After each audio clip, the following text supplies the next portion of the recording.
양곡관리법 개정안 제2요구에 따른 후속 대책 마련 촉구 기자회견문입니다. 안녕하십니까. 보험군농업인단체 협회장 이영석입니다. 안녕하세요. 쌀전문군 회장 김상호입니다. 윤석열 대통령은 지난 4월 4일 시장격리 의무화를 골자로 한 양곡관리법 개정안에 대해 제2요구권을 행사한 바 있습니다. 농민들도 반론이 많았던 개정 법안이었습니다. 농촌 현장에서도 선제적 생산 조정과 사후적 시장 격리를 병행할 경우 막대한 재정이 소요되지만 정책 효과는 미비할 수 있다는 회의적인 시각과 2021년부터 수학기부터 계속되는 쌀값 하락세를 멈추기 위해 특단의 조치가 필요하다는 주장이 양분하며 갈등이 있었습니다. 하지만 윤석열 대통령은 이것마저도 거부권 행사를 하였습니다. 그만큼 우리 농민들을 무시하거나 안중에 없다라는 그런 방증이 아닌가 하고 굉장히 분노하고 있는 것이 사실입니다. 쌀값 하락은 기본적으로 소비 수요량보다 많은 쌀 생산량에 기인합니다. 벼 재배 면적이 지속해서 감소하고 있지만 식습관 서구화 등 소비자 기호 변화로 쌀 소비량이 이보다 더 빠른 속도로 줄고 있습니다. 이러한 이유로 구조적 쌀 생산 과잉 문제를 해결하기 위해서는 적정 생산을 위한 노력과 함께 안정적인 수요 기반이 조성이 반드시 전제되어야 합니다. 윤석열 대통령이 거부권을 행사하며 제1을 요구한 것을 계기로 농업 문제, 쌀 문제 해결을 할 수 있는 절호의 기회로 삼아야 합니다. 정부는 식량자금률 제고 정책과 연계한 전략작물 직불제의 점진적 확대와 더불어 쌀 가공산업 활성화, 대학가 1,000원의 아침밥 확대, ODA 지원 등 다양한 소비 촉진 정책을 지속적으로 발굴, 추진해 나가야 할 것입니다. 농산물 가격 지지 정책을 통해 농가 소득 안정을 도모하는 것은 한계가 있습니다.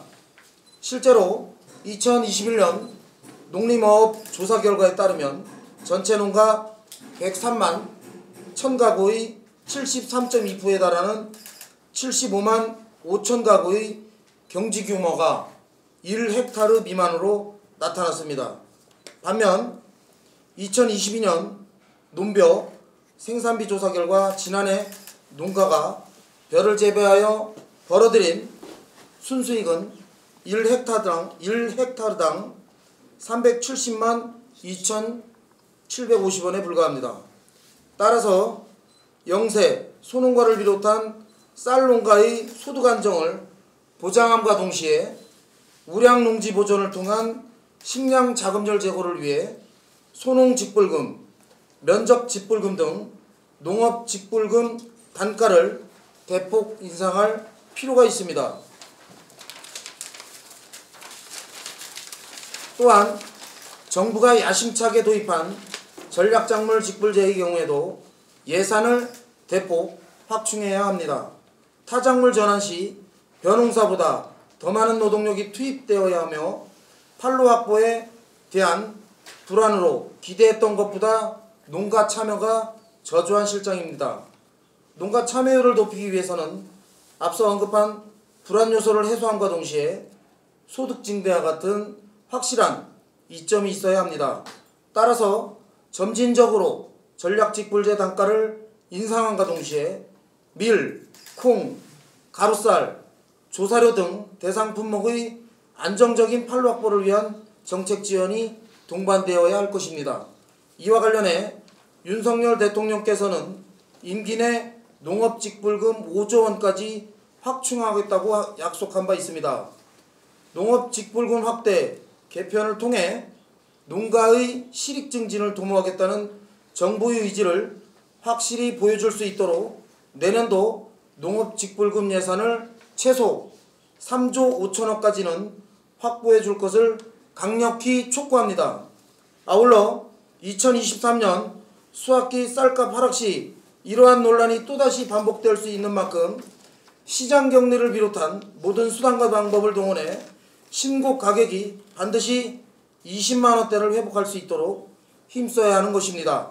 만약 이러한 현장의 목소리를 받아들이지 않을 시 우리 농업인은 그 책임을 반드시 따져 묻고자 대대적인 거리 투쟁에 나설 것을 분명히 경고하는 바입니다.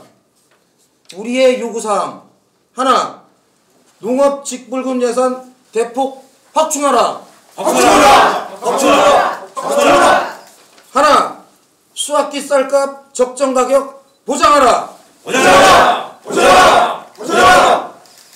하나, 지속 가능한 양곡 정책 수립하라. 이상입니다. 신고 가격이 20만 원대라고 얘기하셨는데 이게 단위가 어떻게 됩니까?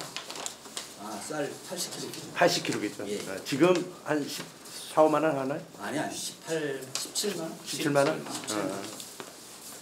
단위가 없어가지고 20만 원이 17만 원이 안 가지 16만 원 가겠다. 5만 4천 원이니까 16만 원.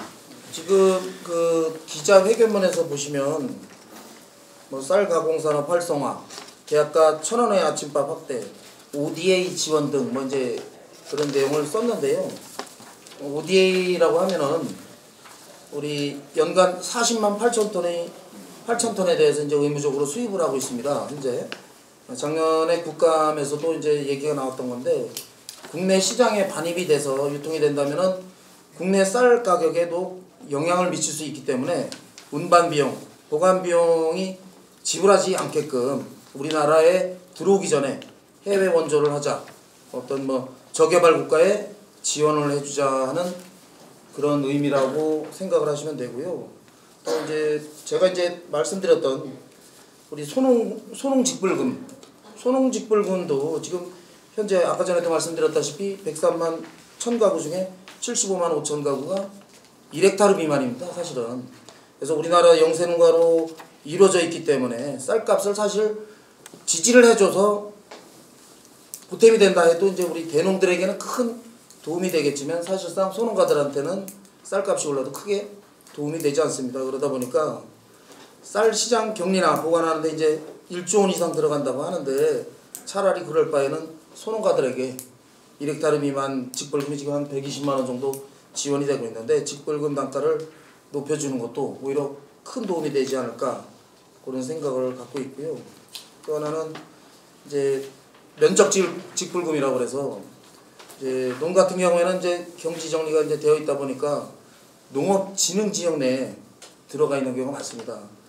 그러다 보니까 이제 농업 진흥 지역에 있는 농지는 매매도 사실 잘 안 되고 재산 가치가 낮기 때문에 피해를 많이 보고 있는 실정이고, 또 우량농지라고 그래서 정부는 그 농업 진흥 지역 내 농지에 대해서는 개발이나 이런 것들을 확실히 규제를 하고 있기 때문에 거기에 대한 충분한 보상이 이루어져야 된다고 생각을 합니다. 특히나 쌀농가들 대부분이 진흥 지역 내에 있다 보니까 면적 직불금을 대폭 확대해야 된다는 입장입니다.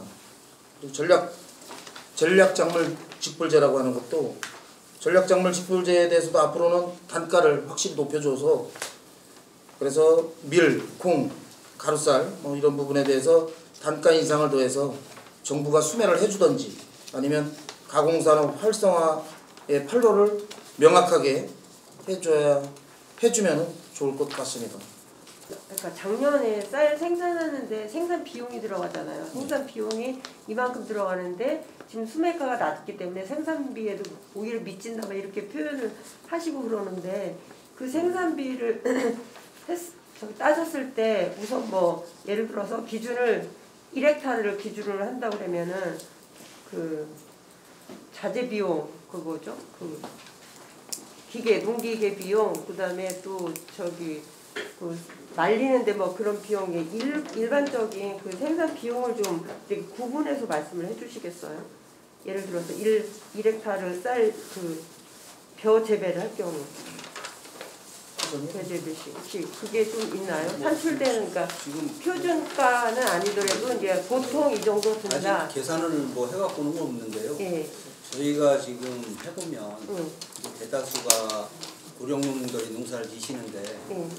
지금 옛날같이 자기 손으로 하시는 게 별로 없어요. 네. 그러면 우리가 저 농사를 치면 3,000평 기준하면 180개가 나옵니다. 180개면 뭐 40kg. 예, 40kg 180개가 나오면 네. 뭐 지금 6만 원이 안 되잖아요. 그죠? 근데 거기서 경영비가 거의 60% 정도 차지를 해요. 본인들이 하시는 일이 없기 때문에. 그리고 이제 지금 정부에서 작년에 뭐 요소수 대란이 일어나고 요소 대란이 일어서 요소값이 화학비료값이 상당히 많이 올랐잖아요. 근데 뭐 정부에서 뭐 3년 통합으로 해서 뭐 지원을 해줘서 좀 해주는 사람들이 있는다고 하는데 이게 앞뒤가 안 맞는 말이 지금 요소수는 원위치로 다 내려왔어요. 요소수는. 근데 요소값은 뭐 우리 화학비료 값은 하나도 안 내렸어요. 그래서 이게 농민들을 너무 안이하게 생각하시는 건지 물론 뭐 오르기가 쉽고 떨어지기는 어렵지만 우리가 상식적으로 생각할 때 요소 수입하는 단가가 올라서 그 요소수가 대란이 오고 뭐 화물차들이 서고 난리치기 있었는데 지금은 요소수는 정상적으로 가격이 옛날 가격 동일하게 떨어졌는데 화학비료 값은 하나도 안 떨어져요. 그러면 그 지금 농민들이 농자재 가격은 모든 게 다 오릅니다. 기름값 오르지, 뭐 화학비료값 오르지, 인건비 오르지. 인건비도 지금 옛날에 뭐 7, 8만 원 하던 게 지금 14만 원까지 올라갔어요. 남자들은. 여자는 10만 원까지 올라가고. 그것도 이제 외국인들밖에 없어요. 우리 뭐 국내 하시는 분들 없고. 그러다 보면 다 그 뭐 인건비하고 경영비 빼고 나면 사실은 자기들한테 돌아오는 거는 실제 뭐 한 40%에다가 직불금 받는 거 그 정도거든요. 그게 지금 정부에서 그 계산을 좀 해보시는지 그런 걸 좀 해보셔서 그래도 농민들도 먹고 살기는 해줘야 될 거 아닙니까? 그런 쪽으로 좀 해주셨으면 고맙겠습니다. 제가 한 가지 더 말씀드리도록 하겠습니다. 이번 그 시장 격리 의무화를 골자로 양곡관리법 개정을 추진했던 것인데요. 지금 제2요구권을 행사를 하였기에 같은 내용으로 법 개정을 다시 추진하기가 사실상 힘들어요. 그러다 보니까 그렇게 하다 보면 우리가 비판만 하기보다는 우리는 확실하게 뭔가 정부와 여당이 제2요구권 행사한 것에 대해서 쌀 산업을 지속 가능하게 어떻게 만들어갈 것인지 확실한 대책을 보여줘야 하지 않겠습니까? 농업인들에게 실질적 도움이 될 수 있는 지금 금방 말씀하셨던 농업직불금 단가 인상이나 생산비 보존 대책이 중요하다고 봅니다. 추가적으로 말씀드리자면 생산비가 작년에 많이 올랐거든요. 작년 같은 경우에 무기질비료, 면세입 가격 많이 올라서 쌀 생산비가 많이 올랐습니다. 그렇다면 그런 지원책을 만들어주는 게 가장 현명한 방법이라고 생각이 됩니다. 또 한 가지 이번에 또 말씀드리자면은 이건 뭐 개인적인 생각인데 우리 양곡관리법이 국회 본회의를 통과한 이 법안이 평년보다 다들 아시겠지만 쌀 생산량이 3에서 5% 증가하거나 쌀값이 평년보다 5에서 8% 떨어질 경우 정부가 초과 생산량을 의무 매입하는 내용이 핵심입니다.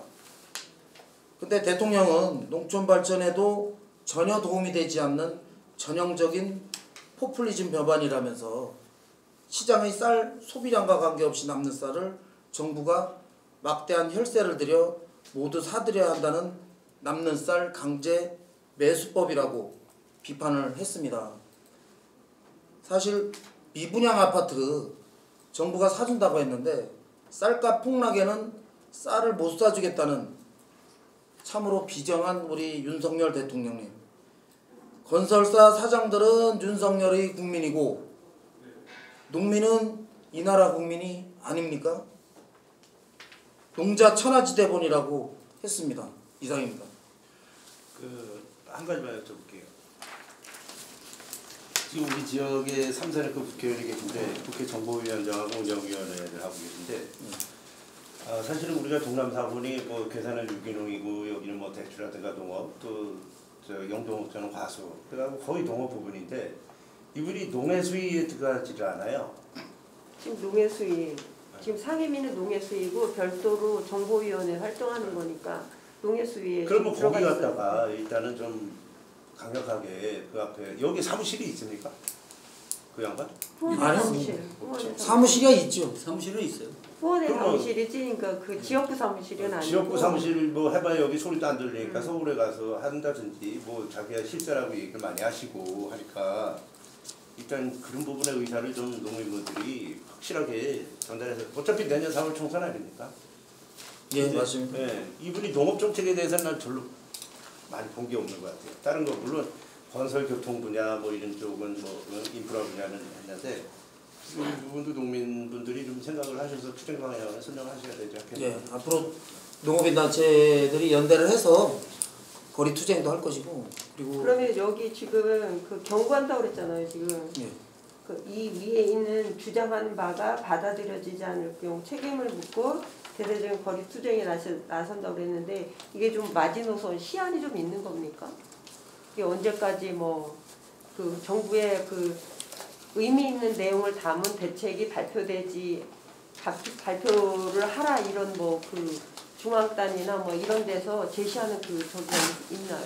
지금 당장 뭐 며칠 날 하겠다 뭐 이런 말씀 못 드리겠고요. 아니, 그러니까 이게 이제 이 요구한 바가 정부 정책이 아니면 네. 그 뭐 대통령이 그러면 농민들의 요구를 받아들여서 그러면 우리나라의 그 양국 정책이나 그 농업 정책을 이렇게 개편을 하겠다는 그 발표를 해야 되는 부분이 맞는 건데 그거를 언제 정도까지 기다릴 수 있는 건지. 국회에서 재심의를 한다고 그랬잖아요. 예, 재표결을 해서 예. 그때 끝나고 나서 예. 근데 사실은 지금 근데 이제 그것도 이제 민주당 쪽의 네. 의견이기 때문에 그걸 또 그 정부 여당에서 또 받아들일지는 안 미지수인 받아들이겠죠. 거잖아요. 안 예. 받아들이겠죠. 그런데 예. 이제 그럼 일단 그럼 민주당에서 제2요구에 국회에서 논의해야 되는 그거를 마지노선으로 보시는 거예요. 그렇죠. 그런 다음에 이제 거리 투쟁하고 막 이럴 수 있다. 네, 그렇겠죠. 이제 또 이제 전국적으로 농업인 단체들이 예. 뭐 서로 연락해가지고 날짜 잡아서 하겠죠. 관망하면서 예. 좀 지켜보다가 예. 연대해서 예. 거리 투쟁하는 걸로 그리고 우리 지역 국회의원한테도 강력하게 요구를 하도록 하겠습니다. 알겠습니다. 이 뭐 서명운동 같은 거 있잖아요. 요거에 대해서 이게 이제 요구 사항이잖아요. 네. 그럼 우리 지역의 농민들이 몇 명이 되는지 모르지만 그 농민들의 43% 되는 거잖아요. 그럼 그 농민들의 목소리가 국회에 전달하고 대통령한테 전달이 돼야 되는 거니까 이걸 받침으로 해서 서명해서 그 서명부를 군위에 전달하고 군수한테 전달하고 도에 전달하고 도에 전달하고 국회에 전달하고 정부 여당 뭐 대표한테 전달하고 대통령까지 농림부에 전달하고 이런 그 일련의 그런 저기가 좀 필요하실 것 같다는 개인적인 생각이 듭니다. 예, 알겠습니다. 네, 수고하셨습니다.